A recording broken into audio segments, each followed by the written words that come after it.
अस्सलाम वालेकुम viewers, welcome to my YouTube channel. आज हम डिस्कस करेंगे डायगोनलाइजेशन को। इससे पहले लेक्चर में हमने डिस्कस किया था सिमिलर मैट्रिक्स को, और हमने सिमिलर मैट्रिक्स की बहुत सारी प्रॉपर्टीज़ देखी थी, जिसमें हमने देखा था कि सिमिलैरिटी जो है वो इक्विवेलेंस रिलेशन होती है। सिमिलैरिटी जो है वो प्रिजर्व करती है डिटर्मिनेंट को, रैंक को, नलिटी को, आइगन वैल्यूज़ को, आइगन वेक्टर्स को एंड मैनी मोर। वो प्रॉपर्टीज़ हमने देखी थी जो इससे पहला लेक्चर था। तो आज हम देखेंगे डायगोनलाइजेशन पे, और यहाँ पे हम देखेंगे, सीखेंगे मेथड के किस तरह चेक किया जाएगा कि एक जो मैट्रिक्स दिया हुआ है क्या वो डायगोनलाइजेबल है या नहीं है। अगर है तो वो कैसे डायगोनलाइज करता है, ये सारी चीज़ें हम जो है एक एग्जांपल की मदद से समझेंगे। सबसे पहले हम डेफिनेशन देखते हैं। Square matrix is said to be diagonalizable if it is similar to some diagonal matrix. यानी कि कोई भी डायगोनल मैट्रिक्स के अगर वो सिमिलर आ जाता है, ये जो मैट्रिक्स ए होगा, तो हम कहेंगे वो डायगोनलाइजेबल है।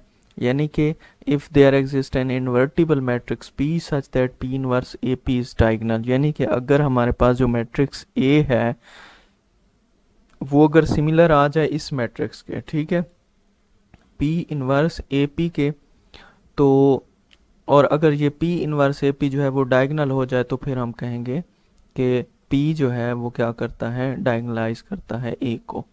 तो यहाँ पे एक एग्जांपल की मदद से हम सीखते हैं, और मैं आपको थोड़े से इसके स्टेप्स बता देता हूँ। पहले मैं एक एग्जांपल लेता हूँ। मैं कोई मैट्रिक्स ले लेता हूँ ए। ए मेरे पास है 2 0 -2 0 3 0। अच्छा, बुक के ऊपर एक एग्जांपल की हुई है, दो वो मैंने नहीं कराई। ठीक है, मैंने एक एक्सरसाइज से क्वेश्चन लिया है ताकि ये भी आपके पास सेव हो जाए और बुक से भी आप जो है वो एग्जांपल देख लें। अच्छा, ये हमारे पास मैट्रिक्स ए है। देखें, दो चीज़ें हमने यहाँ पे देखनी है कि हमारा जो ए है वो डायगोनलाइजेबल है या नहीं है। ठीक है, सबसे पहला चेक ये होगा कि आपने क्या करना है। सबसे पहले इसकी आइगन वैल्यूज़ फाइंड करनी है। मैं ज़रा थोड़ा सा तरतीब लिख दूँ। सबसे पहले आपने क्या करना है, आइगन वैल्यूज़ चेक करनी है। अगर आइगन वैल्यूज़ आपके पास आ जाती हैं, फिर आपने इसकी फाइंड करनी है बेसिस। ये सारी चीज़ें निकालना मैं पीछे लेक्चर में सिखा चुका हूँ, यहाँ पे हम दोबारा भी इसे करेंगे। अब ये मैट्रिक्स है 3x3 का। ठीक है, अगर मेरे पास 3 बेसिस होंगी, कितनी बेसिस होंगी, यानी कि 3 इंडिपेंडेंट आइगन वेक्टर्स होंगे या 3 बेसिस आएंगी, तो तब मैं इसको चेक कर मतलब ये डायगोनलाइजेबल होगा। अगर ये बेसिस 2 आ जाती हैं तो ये फिर नहीं होगा। ये बात हो गई। अगर ये हमारे पास बेसिस तीनों आ जाती हैं, फिर हम फाइंड करेंगे पी। ठीक है, फिर हम क्या करेंगे, पी को फाइंड करेंगे। पी को फाइंड करने के बाद इसके ऊपर हम चेक लगाएंगे पी इनवर्स ए पी का। ठीक है, वो हमें बताएगा कि हमारा आंसर ठीक है या नहीं। तो ये सारा प्रोसेस है जो हमने डिस्कस करना है। ओके, तो यहाँ पे सबसे पहले हम इसकी आइगन वैल्यूज़ फाइंड करेंगे, और आपको मेथड का पता है कि कैसे हम लोग करते हैं। लैम्डा आई माइनस ए, इसका मॉड लें। ये सारी चीज़ें आप खुद से कर लेंगे। आइडेंटिटी लेकर उसको लैम्डा से मल्टीप्लाई करके ए से माइनस करेंगे। मैं यहाँ पे डायरेक्ट लिखूँगा लैम्डा -2 0, और ये +2 हो जाएगा। 0 लैम्डा -3 0 0 0 लैम्डा -3। अब आइगन वैल्यू वाले वेक्टर सॉरी वाले टॉपिक में मैंने आपको बताया था कि अगर आपके पास ये ट्रायंगुलर मैट्रिक्स आ जाए तो फिर ज़्यादा हल करने की ज़रूरत नहीं। आप क्या करें, डायगनल्स को मल्टीप्लाई कर दें, यही आपकी क्या होंगी, आइगन वैल्यूज़ होंगी।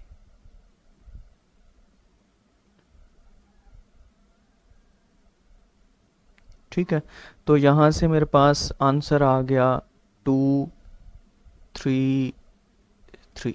ठीक है, ये पहला स्टेप हमने कर लिया, आइगन वैल्यूज़ फाइंड कर ली।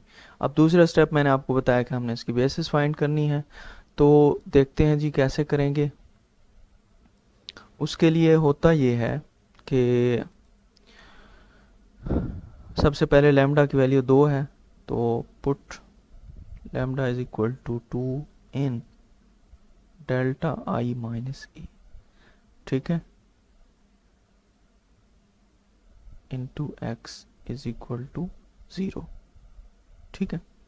इसको मैं कैसे लिखूंगा, इसको आप ऐसे लिख सकते हैं। अब ये मेरे पास लैम्डा आई माइनस ए है, मैं यहाँ पे 2 पुट करता हूँ तो पहला 0, ये भी 0, ये 2 वैसे रहेगा 0, ये -1, ये 0 0 0 -1, और इसके साथ जो है मेरे पास 3 क्रॉस 3 का है, तो x1 x2 x3 is equal to, तो मेरे पास सोल्यूशन स्पेस भी 0 0 0 आएगा, ठीक है। अब इनको मल्टीप्लाई करेंगे तो क्या बनेगा मेरे पास, 2x1 is equal to 0, okay, -x2 is equal to 0 and -x3 is equal to 0, ठीक है। तो यहाँ पे हम देख सकते हैं कि यहाँ पे थोड़ी सी मिस्टेक हुई है, ये 2x3 बनेगा जब आप इसे मल्टीप्लाई करते हैं ना, 2x3 इज इक्वल टू 0, और ये बनेगा -x2 इज इक्वल टू 0, और ये बनेगा माइनस। तो यहाँ से आप देख सकते हैं x2 की वैल्यू भी 0 है, x3 की वैल्यू भी 0 आ रही है, तो लेट कर लेंगे हम कि x1 जो है वो हमारा t के इक्वल है, ठीक है। ये खुद से सपोज कर लेंगे, एक जिस तरह हम जो है आर्बिट्रेरी कांस्टेंट लेते होते हैं। तो यहाँ पे क्या हो जाएगा हमारे पास, अगर मैं इसको x को लिखूँ x1 x2 x3 मैट्रिक्स की फॉर्म में, इसकी वैल्यू रिप्लेस कर दूँ, ये है मेरे पास t 0 0, और देखें जो हम आर्बिट्रेरी कांस्टेंट लेते होते हैं वो हमेशा बाहर कॉमन ले लेते हैं, 1 0 0, तो ये जो है 1 0 0 एक बेसिस आ गई, मैंने इसे p1 का नाम दे दिया, 1 0 0। अब इसी तरह मैं क्या करूँगा, लैम्डा 3 रखूँगा और उससे आंसर निकालूँगा इस इक्वेशन में। इसमें ज़रा हम देख लेते हैं कि हमारी ओरिजिनल क्या था, मैट्रिक्स ये था, मैं इसमें जो है वो lambda is equal to 3 put करूँगा, तो क्या बनेगा ज़रा देख लेते हैं।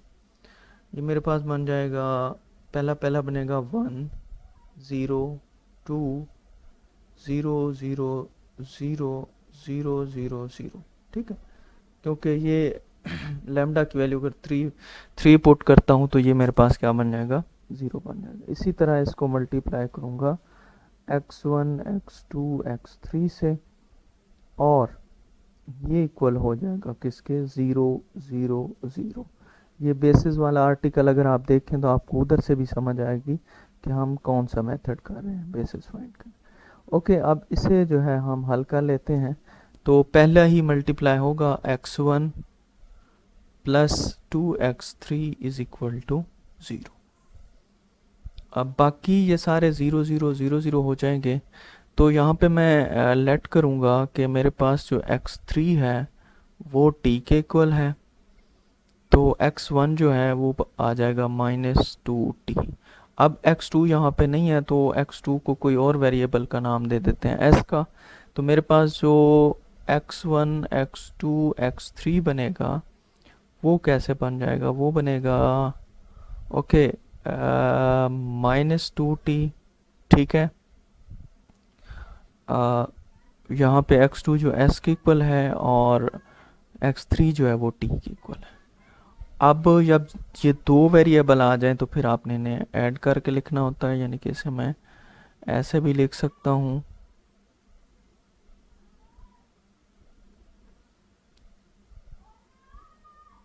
ठीक है। तो यहाँ पे आप देख सकते हैं t कॉमन ले लेंगे पहले में से, -2 0 1, और दूसरे में से क्या कॉमन ले लेंगे, s 0 1 0। तो ये आपके पास दो बेसिस और आ गई, ठीक है। तो टोटल हमारे पास कितनी हो गई, 3 हो गई, यानी कि मेरे पास जो P1 थी जो मैंने पहले निकाली थी वो थी हमारे पास 1 0 0। अब P2 मेरे पास आ गई जी 0 1 0, और मेरे पास P3 आ गई -2 0 1। अब मैंने आपको पहले बताया था कि अगर 3x3 का मैट्रिक्स है तो उसकी 3 बेसिस आना लाजमी है। अगर 2 आती हैं तो वो डायगोनलाइजेबल नहीं होगा, लेकिन अब हमारे पास 3 आ गई हैं तो ये डायगोनलाइजेबल है। अब मैं मैट्रिक्स P लिख सकता हूँ, जो कि मैंने फाइंड करना था कि वो क्या है। इसमें पहले P1, फिर P2, फिर P3। अब असल तो हमारा यही होता है कि हमने वो मैट्रिक्स फाइंड करना होता है कि जो डायगोनलाइज कर रहा होता है ए को, तो वो हमने फाइंड कर लिया। अब इसके ऊपर एक चेक हम जो है वो लगाते होते हैं और देखते हैं कि वो कैसे काम करेगा। तो उसके लिए मुझे पी चाहिए और ए चाहिए, यानी कि मैंने अब फाइंड करना है पी इनवर्स ए पी। यहाँ पे आपको एक बात बता दूं कि जब आप ये वाला मैट्रिक्स फाइंड करेंगे पी इनवर्स ए पी का, तो इसकी लाजमी कंडीशन है कि जो डायगोनल के एलिमेंट है ना, किसके एलिमेंट, यहाँ पे नहीं कुछ भी हो सकता है, ठीक है, जो डायगोनल के एलिमेंट्स हैं वो आपकी आइगन वैल्यूज़ होनी चाहिए, तभी आपका क्वेश्चन ठीक होगा। अगर ये डायगोनल के जो एलिमेंट है वो क्या हुआ, आपकी आइगन वैल्यूज़। तो आपको याद होगा हमारी क्या थी, 2 3 3। हम इसी चीज़ को अब प्रूव करेंगे कि क्या ये ठीक आ रहा है या नहीं आ रहा। तो P हमारे पास है। मैं यहाँ से सबसे पहले मुझे P का इन्वर्स चाहिए। तो मेरे ख्याल में ये मैं P का इन्वर्स आपके लिए छोड़ दूँ तो आप कर भी लेंगे। इसके लिए हमें क्या करना होता है, सबसे पहले P का मॉड लेना होता है। और ये चूँकि ट्रायंगुलर मैट्रिक्स है तो इसका मॉड क्या होगा, डायगोनल के एलिमेंट का मल्टीप्लिकेशन जो है तो 1 होगी। तो ये नॉन सिंगुलर है, इसका हम फाइंड कर सकते हैं इन्वर्स। इसमें हम जो है वो आपको पता है कि कोफैक्टर फाइंड करते हैं A11, ठीक है, वो हमारे पास 1 होगा, A12 0 और A13 ये भी 0 होगा। इसी तरह A21 जो है वो 0 होगा, A22 हमारे पास जो है वो 1 की इक्वल, A23 हमारे पास 0, A31 0, A32 0 और A33 जो है वो 1 की इक्वल आएगा, ठीक है।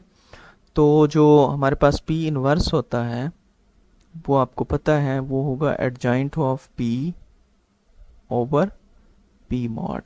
P मॉड 1 है, इसको हम इग्नोर करेंगे। एडजॉइंट के लिए क्या करना होता है, इसको तरतीब से लिख के इसका ट्रांसपोज लेना होता है, ठीक है। यानी कि A11 A12 A13 A21 A22 A23 A31 32 31। अब जो है इसका आप ट्रांसपोज ले भी लें तो ये आइडेंटिटी मैट्रिक्स है, ये सेम रहेगा। तो P का इन्वर्स आपके पास क्या आ गया, 1 0 0 0 1 0 0 0 1। ओके, अब P इनवर्स हमारे पास आ गया है। AP से हमने इसको मल्टीप्लाई करना है, P इनवर्स AP। अब देखें P इनवर्स जो है वो आइडेंटिटी है, उसको किसी से भी मल्टीप्लाई करें कोई फ़र्क नहीं पड़ेगा। तो मैं उसको छोड़ देता हूँ, यहाँ पे आपने वैसे साथ में लिख देना है। अब A मेरे पास क्या था, 2 0 -2, ओके, 0 3 0 और 0 0 3, और साथ में जो है वो P लिख देते हैं। P हमारे पास था 1 0 -2 0 0 1 0 0 1। इसको मल्टीप्लाई कर लेते हैं, हमारा आंसर क्या आता है, 2 आएगा पहला, ये 0 और ये भी 0। फिर फर्स्ट रो सेकंड कॉलम तो सारा 0, और थर्ड रो में आएगा हमारे पास -4 और -2 -6।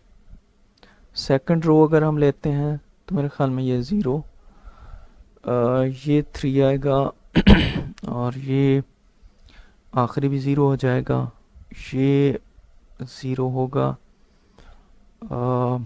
ये भी 0 होगा और ये आ जाएगा 3 आपके पास। तो वो जो चेक लगाया था मैंने आपको क्या कहा था कि यहाँ पे डायगोनल में आपके पास क्या होने चाहिए, आपकी आइगन वैल्यूज़ होनी चाहिए। तो वो आप देख सकते हैं 2 3 3 ये हमारी आइगन वैल्यूज़ हैं। तो ये हमारा चेक होता है कि जो हमने पी फाइंड किया है वो बिल्कुल ठीक है। तो इस तरह से जो है आप पी फाइंड कर सकते हैं और ये इस तरह जो है ये डायगोनलाइजेशन वाला क्वेश्चन होता है। मैं फिर से आपको बता दूं कि अक्सर पेपर में आपसे पूछा जाता है कि ये जो गिवन मैट्रिक्स है ये डायगोनलाइजेबल है या नहीं है। तो आपने फ़ौरन से उसकी क्या फाइंड करनी है, बेसिस फाइंड करनी है, ठीक है, ये वाली। अगर ये बेसिस आपके यानी कि मैट्रिक्स है आपका 4x4 का, तो ये 4 होनी चाहिए, 2x2 का है तो ये 2 होनी चाहिए, 3x3 का है तो 3 होनी चाहिए। अगर ये कम होती हैं तो फिर ऐसा समझ लें कि आपका जो गिवन मैट्रिक्स है वो डायगोनलाइजेबल नहीं है। आज के लिए इतना ही। अगर आपको वीडियो पसंद आए तो चैनल को लाइक और सब्सक्राइब कीजिएगा। मिलेंगे नेक्स्ट वीडियो में, तब तक के लिए अल्लाह हाफिज़।